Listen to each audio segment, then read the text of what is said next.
Camilo keeps on telling me to enjoy the journey. It's Yeah, just so hard because I'm a new mom.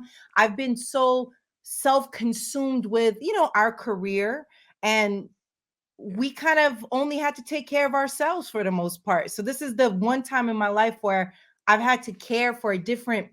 person so much all day long, day and night. You know what I mean? It's gonna be It's hard, so babe, and different. I commend you. Like as I said, I tell everybody on my stage shows right now, I do have a song called uh uh what is the song called? With Clean Bandits. And Mhm. it's about mama, right? And every time I introduce that song, I'm like, 5 years ago, I fell more deeply in love with woman than ever before. You know why? She had my first child. And honestly, like I've seen her become like, I always had mad love for my wife, but when the babies came, that's when I felt the profound like respect for her, even more so than I did before, because there's so much things, and you're not going to be prepared for it. Nothing that none of us can tell you, because everybody is different and every child and situation is different. But I Yeah. tell you this though, it will bring you the most joy you've ever experienced. Yup. Really? Like Yeah. I tell Nessa all the time, like you gotta enjoy every stage. Like what the baby's doing right now Yeah, is they're not gonna be doing that 3 and 6 months from now. exactly. Nope. Whole It's nother crazy. ball game. Yo, right now my son is upstairs trying to speak Spanish. He's like, La Venta se. And he don't know no Spanish, but he's like, and I'm like, bro, like I never thought Oh, that in the 5 years he would be such the man that he is right now. And so it's amazing to see that. It's amazing. Sean Paul, we have so much to celebrate. It is the 20-year anniversary for your incredible, iconic album, Dutty Rock. We're going to be celebrating the 20-year anniversary. It's going to be amazing in person, Webster Hall, November 16th. We are so excited and You congratulations. know, I came to the city. I heard people like Camilo spinning my joint. I was like, damn. I'm gonna It tell was you, like I'm gonna tell yesterday, you, bro. I'm gonna tell you why you don't believe it's 20 years. It's 20 years flew like this because that music that he dropped Mhm. has been timeless. That's To right. this day, to this day, you could play all those songs from that album and they go. You know what I'm Please, saying? It's man. just Thank you. timeless, timeless. And Appreciate that. I seen Sean Paul from day one. Yeah, You know man. what I'm saying? When he was grinding in Miami 20 years ago, up and Yeah. down with New Life, and it's been a blessing, Sean. Yeah, man. It's been a crazy ride. Big up to New Life, Big Joe and them boys. They were the ones who kind of connected me and you, and even outside of the radio station. You know what I mean? So big up to Hot 97 as well. But Camilo, salute to you, bro. You always been there in my corner, and I appreciate that from the heart, bro. 20 years, it's crazy. So we're gonna It's do it It's up. amazing. timeless. A reason to celebrate, bro. Yeah, the celebration is going to be happening November 16th at Yeah. Webster Hall. It's going to be amazing. Sean Paul, of course, you're going to be out there. I want to ask you, what's your favorite song to perform off of Dutty Rock? For Dutty Rock, it would be like, I don't know. There's two big ones. Give Me the Light and Get Busy on there. Woo. And those are always on my show, so I would go with one of those two. Yeah. But there's so much hit. There were 5 singles deep on that album in terms of all of them charted. All of the singles that we released charted, went to at least number 12 on the Billboard charts. A couple of them went to number one. There's about five of them under the 10 slot. Uh, uh, uh, as I said, yeah, the 5 singles. So uh, it's been a blessing, man, and it's taken me so many different steps. Like as of now, I've been 120 countries on the earth because of what happened with this album. Wow. Yeah. Yes, round Great. of applause for that. That is huge. Did you know or had any idea that it was going to be the massive successful body of work when you put it together? Did you realize you're going to win a Grammy for it? You're going to win all of these No. awards and accolades? Nah, man. I didn't. I mean, I always thought, to be a MC or a DJ, as we say in Jamaica, you have to think the most of yourself. You have to think I'm the illest, and that's how it works for you. It may seem a little narcissistic, but it's the way, uh, it's the way forward when a lot of people might not believe in you, and Mm, yeah, when it comes to the point where if people start believing in you, it feels like a dream. It feels like a whirlwind. And that's why the 20 years have passed so quick as well. It's like I still feel like the same kid. And you know, to know that my voice has traveled all over the place before me and set the premise for me. You know, I go someplace and people treat me like I'm the president. Mm, And it's because of the songs and the voice and the vibes. So I'm giving thanks for it. There's nothing like that, you know. of course. No, Absolutely. I didn't plan for it, but I always believed that whatever work I was going to do and whoever heard it would receive it well. But I didn't know, you know, how much million deep would hear it and would appreciate and would love it, and how much years deep it would be like, you know, this phenomenon that it is. Oh, So I'm yeah. giving thanks. And from my understanding, it went double platinum, selling over 6 million copies worldwide. Yeah, You won a Grammy for Best Reggae Album in 2004. I mean, Pow. like, and that's just some of the accolades that this album did. You know yeah. what I mean? Do you remember where you were and how you celebrated when the album first dropped? Like, take us back in time a little bit. I remember when Gimme the Light blew up and we had a party at my house, and it was supposed to be just a chill party, like about 20 of my friends to just like chill out, and ended up being like you know, nearly 100 people, some I didn't even know, just being like yo, and turning up my household, and we had to go get more liquor because we weren't planning for all that. I remember that time. You know, when the album dropped, I had you know, people like, you know, big artists that came to my launch, you know, Lil Kim and who else was there? Kanye was there. I didn't even know him at Wow. the time. You know, we took pictures with everyone, and just the vibe, you know. Beanie Man, big up Beanie Man, he was there. Uh, I can't remember else who was there. I mean, Busta, the whole thing just came together at the time, and uh, I just remember being in a whirlwind, like thinking, "This is really happening to me." Wow, and just taking it step by step, and I think that's the only way you can. Uh, Similar to having a baby, you got to take it step by step. It's not like you get it in your hand. You gotta nurture it. You know what I mean? And the same thing with a career. It Yeah. was like that for me, one step at a time, bro. Because I didn't know what people expected of me or what to do Mm. in that situation. I never really dreamt of that exactly. I dreamt of people loving my music, but not as much as it was, and it is. So thank you to the fans. You know. Of course. And you know, a lot of people credit you in helping usher dance hall music to mainstream audiences worldwide. How do you feel about this? Yeah, it's been something that, you know, people call me the GOAT. People call me, you know, this, that, and all the accolades. I do accept and love that. You know, there were people before me, Shabba Ranks, Buju Banton, that made the mark, but I don't think the world was ready at the time for the Mhm. full blown dancehall music.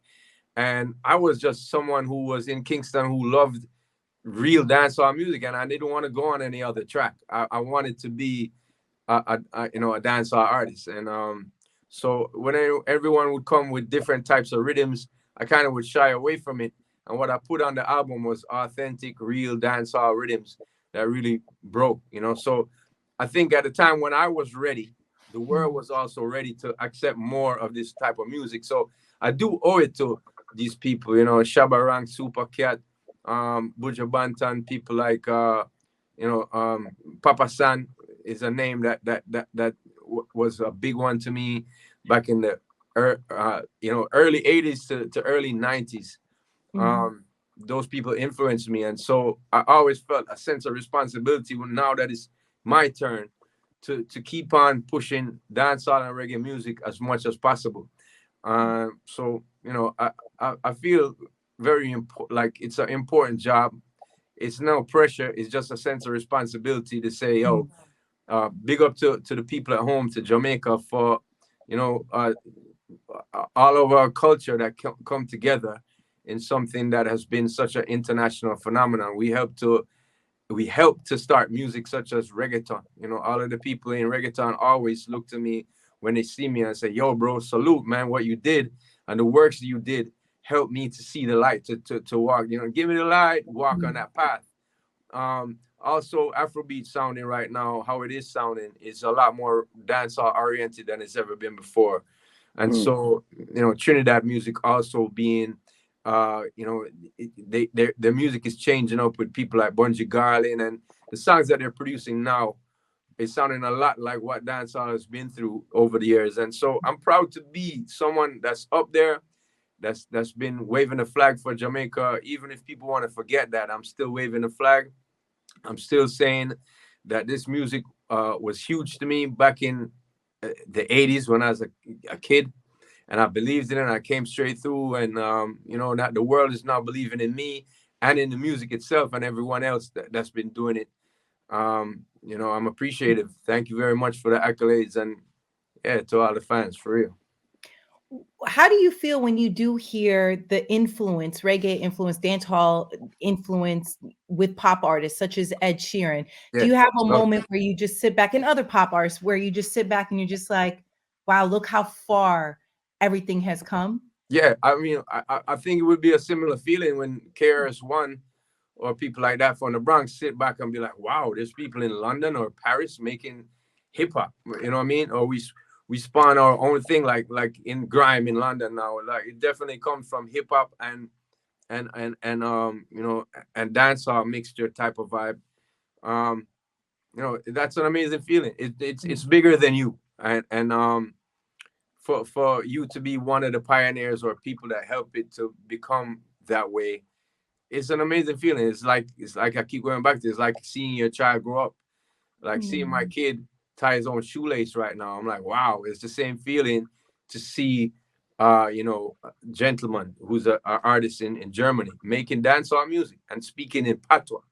It's the same feeling you get when you see, you know, tourists come from Japan or somewhere where they don't speak our language and they're here and they like, yeah, man, wagwan, yo, and they could speak patois more than they can speak proper English. That's an amazing thing. It shows you the power of music. It shows you the power of culture.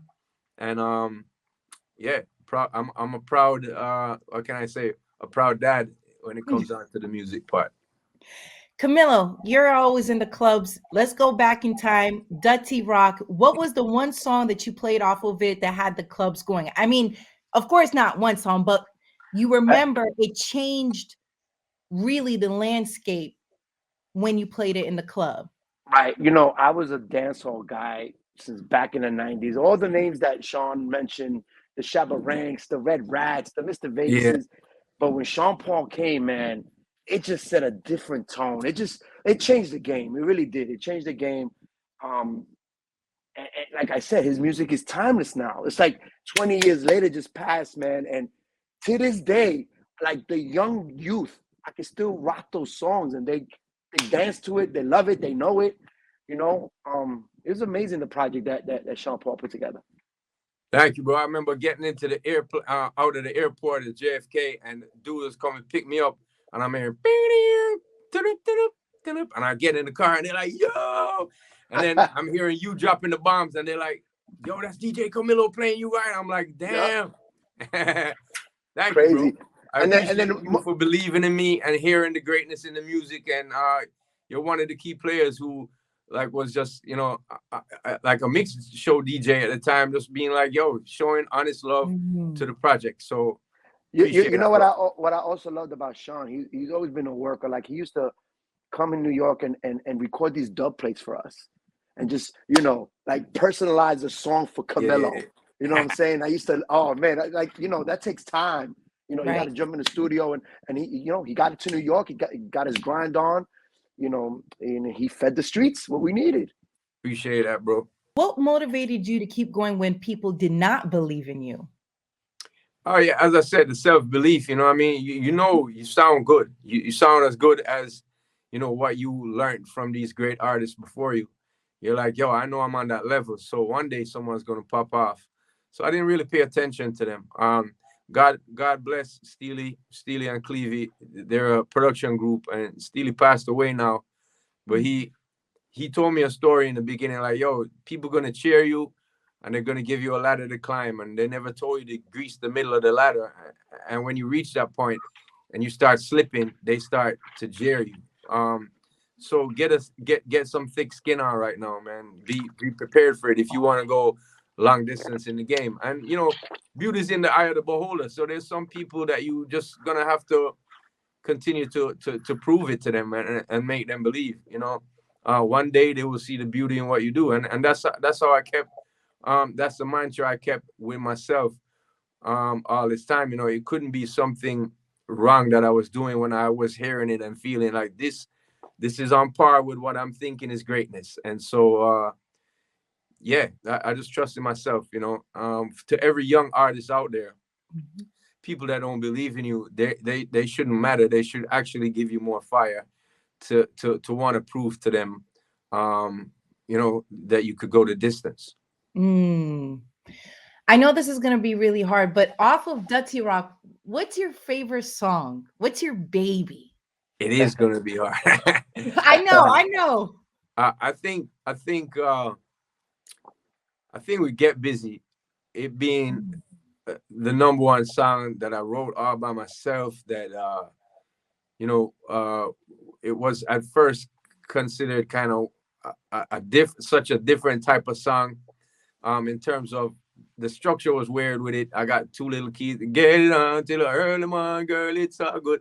So it's like 6 bars in a verse, and it was like weird, and people was like, what is that? And it just got infectious to the point where I saw Ozzy Osbourne listening to it on his show and being like, I can't get this bloody song out of my head, mate. And you know what I mean? Yeah, that was a song for me that really proved to me that, yo, believe in yourself. And it's one of my favorites on the album. Sean, that song that now the Fat Man Scoop jumped on that, right? Now, was that something that you put together? That something that Fat Man Scoop just jumped on? It was something that he jumped on, and then the record companies just was like, yo, let's put this out. This is awesome. Right. And for him to be endorsing me, and even years later, he endorsed some stuff for me with Cha-Ching Ching, my artist. There was a song called Rock the World, and he did the remix for that too. It just shows that the music is strong, and that big players in the game gravitated towards it. Salute to Fat Man Scoop, man. He always gave me good advice. And even with my artist Ching, he was like, yo, this can go, bro. I'm gonna support you on it. So, I look for those people in the biz who, they don't try to gas me up, but they actually come with the right nutrients that I need. That helps me against all the haters and against all the naysayers, and he's one of them, man. Salute to Fat Man Scoop. How's it been for you sharing the knowledge and wisdom that you have on The Voice? Yo, that's been crazy, because I've had 20 odd years now that I've had songs that worked, songs that didn't work, and I've had time to analyze and find my own vibes on the stage show. So I've never been someone to want to be on this type of show. Because I kind of don't want to crush people's dreams. I think that everyone should be able to, if you are that person, you're going to be able to sort it out for yourself mentally where you should go. It shouldn't really be coming from someone like myself. However, it can be helpful. Right. So if you are that person, you don't need to worry. Pay attention to all the clues that people be giving you.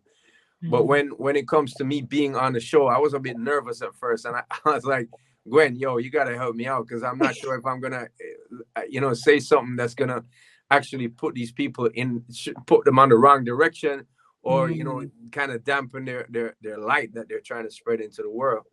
And she made me feel comfortable enough to give my opinion without, feeling like I was gonna manipulate what those persons were doing. For me, again, if you are that person, you come to shine. There's nothing gonna stop. I mean, there's people who came about when people were like, whatever with that music. He ain't on top, or he ain't singing something that I'm used to right now. Singing something brand new. But that person believed in himself, and came through and did it without labels and without, yeah, the real major support. And now the major supports look into those people, unsigned talent, like as I'm Mhm. saying, to kind of lead the business. And so, you know, yeah, it's just trusting yourself is a thing for sure. If you were coming up back in the day and there was a show like The Voice, would you have tried to be on it? Nah, that's the thing I was saying to them too, to Gwen and them. Like, uh for me, I think it's a lot of pressure that they do go through. And Mm, pressure does build, like, make diamonds. But at the same time, pressure also busts pipe. It's like it makes it, if you ain't the person, it's gonna break you. And so, right. being the younger artist at the time, I probably wouldn't have gravitated toward that. I think what I was um paying attention to at the time was to just rock the crowd, just go in the street. If the crowd is the streets rocking with me, then I think that I'm going doing something right. And if the street didn't rock with me, I would analyze what it was and go back to the board, back to the drawing board. The For me, the voice would have put too much pressure on me. Learning other people's songs is something I'd never done good before. I've always been able to write my own and then spit it out there. And so, no, it wouldn't be something that I wanted to do. However, I think it's a great platform for some of these young artists right now. How do Yeah. you like streaming? Obviously, when Dutty Rock came out, streaming wasn't a thing. What are your thoughts on it right now? I wouldn't have wanted to have it be different back in the day. How I came up, I really felt like I kind of got the last kind of vibes of how that whole system worked. Right. And it really worked well. However, I am enjoying seeing these, new opportunities pop up for people that didn't exist before. The YouTube, the MySpace, the Facebook, the metaverse, whatever you want to call it now, Yeah. Twitter, you know, TikTok and Instagram, and new one that pops up. Um, these are ways for people to get their music out there, Mm-hmm. but also it's a way to get lost. I mean, big established Right. artists, because they're not in tune with what's really happening on these platforms all the time. They don't follow the trends as much. Their music can get lost. I've seen big artists put stuff out. It's happened to me, where it's like you put something out, it's a great project, you believe in it, but because you ain't really trending and you're not in tune on that type of thing, uh, it's a damper to the whole project. Mm, So it's a double-sided sword for me, because some of this stuff I don't really like. I mean, I don't like following trends just because it's around. right. Um, in terms of some of the little games or little memes or stuff that comes up on, like, Instagram, you know, I don't like purple and pink pants, so I don't want to wear that. So you know what I mean? If that's a trend, I'm gonna be like, I'm not stepping there, and then that also kind of hinders your project, if because there's so much people out there doing it and people watching it, and they may miss what you're putting out. So it's a double-sided sword, but I'm enjoying watching it develop and as you said, evolve. Right. And it's a great thing to see. There's a lot of artists who have come through without any support and gotten a lot of attention and stayed into it, and even Right. gotten signed from it. And so, salute to them, and salute to that. It has changed things a lot. Streaming, at first I didn't understand it. I'm like, what? But as a consumer, like, I got my Netflix and Hulu account and whatever. I could watch anything whenever I want, whenever I want. That's kind of cool. And as a consumer, I could see why it went this way and love it. Right. But as the artist, I kind of, you know, um, I enjoyed the way it came up with me. Like, I got the part, the time in the business where, that system still worked as it did. Right. Okay, so this is going to be tough. Speaking of social media, you're a parent. I'm now a new mom, first time mom, which sounds so wild to me. But, anyways, Congrats Camilo, again, baby. you're a parent. Sean Paul, are you going to allow your kids when they're older to get on social media? My kid does, like, what you call FaceTime with his family. Um, Okay.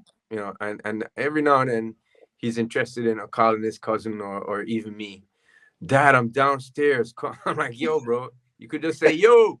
But but you know, yeah, there's a lot of crazy stuff out there that they could see. And even sometimes where he's sitting down beside me and I'm scrolling, he's not paying attention to me, but he hears something and he's like, what is that? And I'm like, yo, you can't watch that. So it's a thing, it's a Pandora's box that we've opened. And Mm. you know, we just have to be more vigilant towards that. There's so much things that can come to your attention on there. But yeah, for now, I'm not trying to have him, you know, be that so to speak, social influencer. He needs to develop himself, and my daughter too, as much as possible. My wife's a influencer. Um, she has her own vlog and she does her thing. So they're kind of used to it. They see us doing it. Like he'll come here Right. now and say, "Oh, you're on the interview. Okay, I'll come back." Um, you know, I'm in my house, Yeah. house studio, but so it's kind of more normal to them now. But for them to get their own account, I'm not even down with them getting a phone right now until you know a certain age. He's 5, so my daughter's 3. So um, yeah, I'm looking to protect that, have them in a certain bubble um for now. You know, Hmm. I yeah. need some more parenting advice. When will I ever get sleep, if ever? Forget it, forget it, babe. You ain't getting no more sleep. Ever? That's like in the past week, I'm like, I gotta get some sleep. I've been sleeping like 2 hours a night, because you know I come home. I'm here in the studio sometimes. Last night I went to sleep early, but then I got up like 12 o'clock. I'm like, yo, yeah, I forgot to turn off the studio. I'm just gonna go downstairs, turn it off, and then I came down here and I was here till 4 o'clock. And Oh, then my kids are waking up about 6:30, 7, about 6:30. So I, I'm waking up with them. You know, woo, uh, man. yeah, you gotta take your snoozes when you can, That's and it.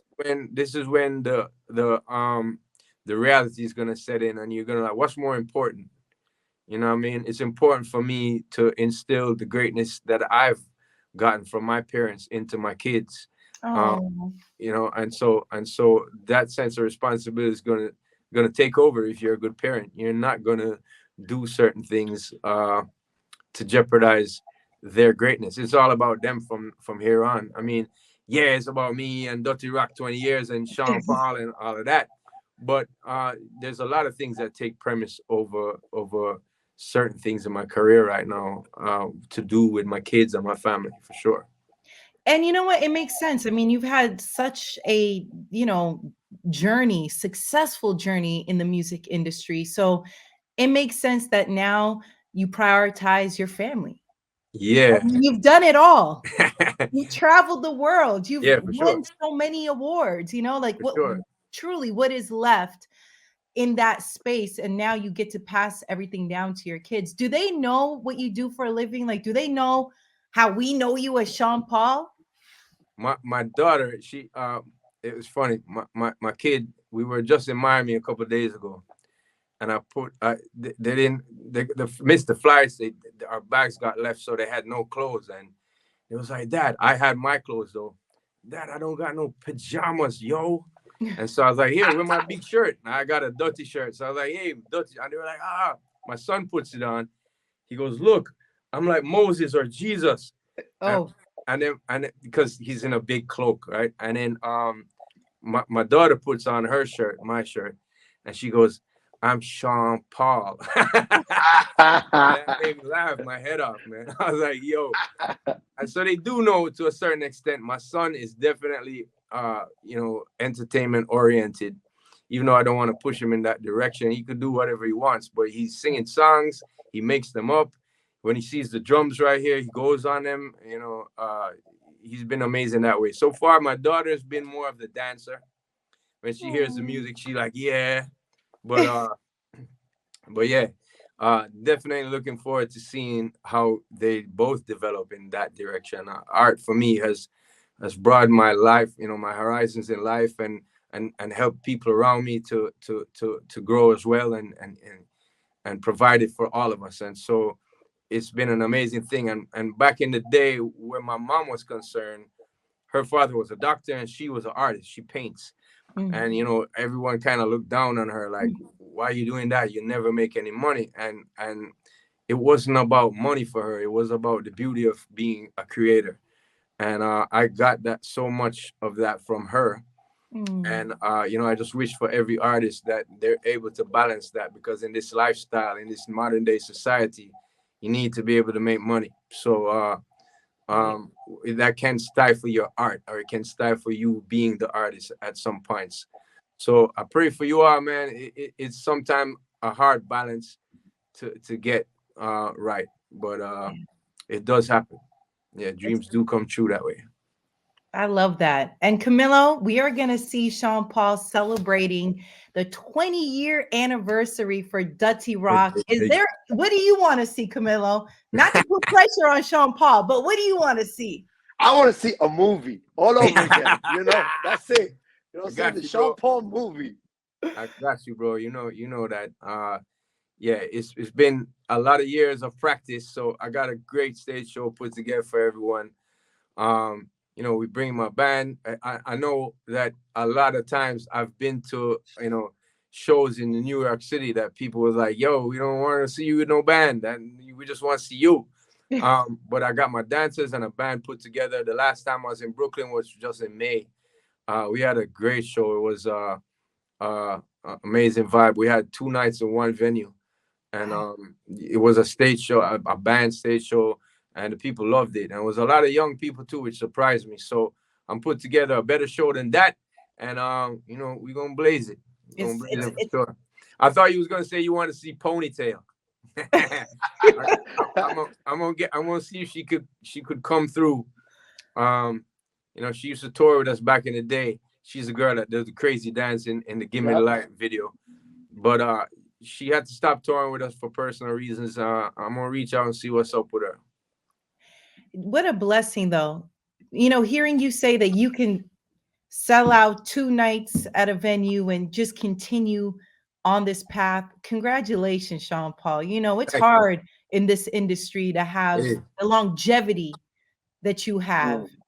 And it's amazing that you have this and you continue to enjoy and you continue to share your art with people all over the world. I mean, it's really amazing.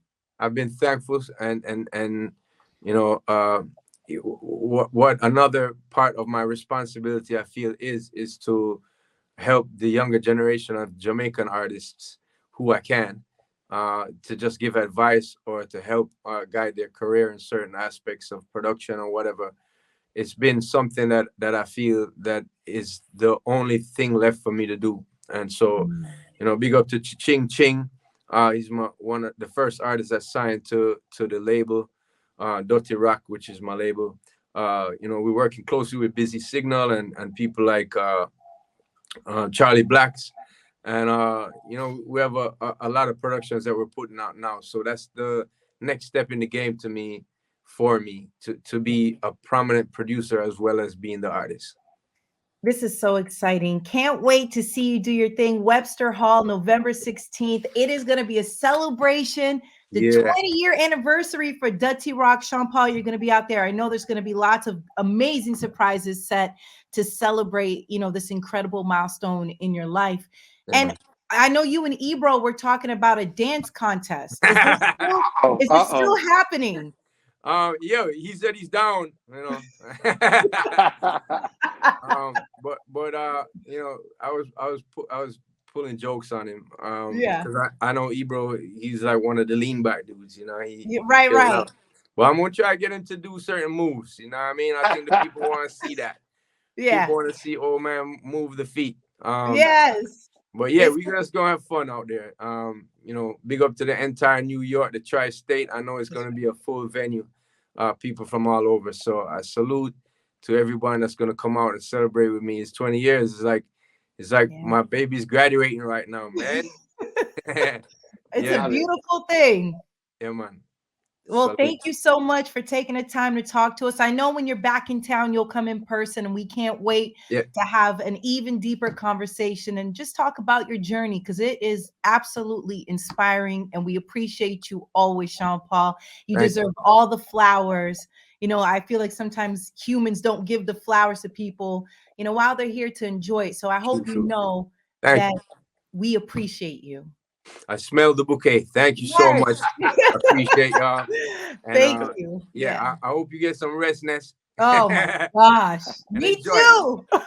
There's nothing like it. There's nothing like it. You know what I mean? You. Enjoy that. Thank Camilo, you. salute to you, bro. I'll see you guys soon. Yeah. Peace. Yeah, man. Thank you, bro. Bye. Bye.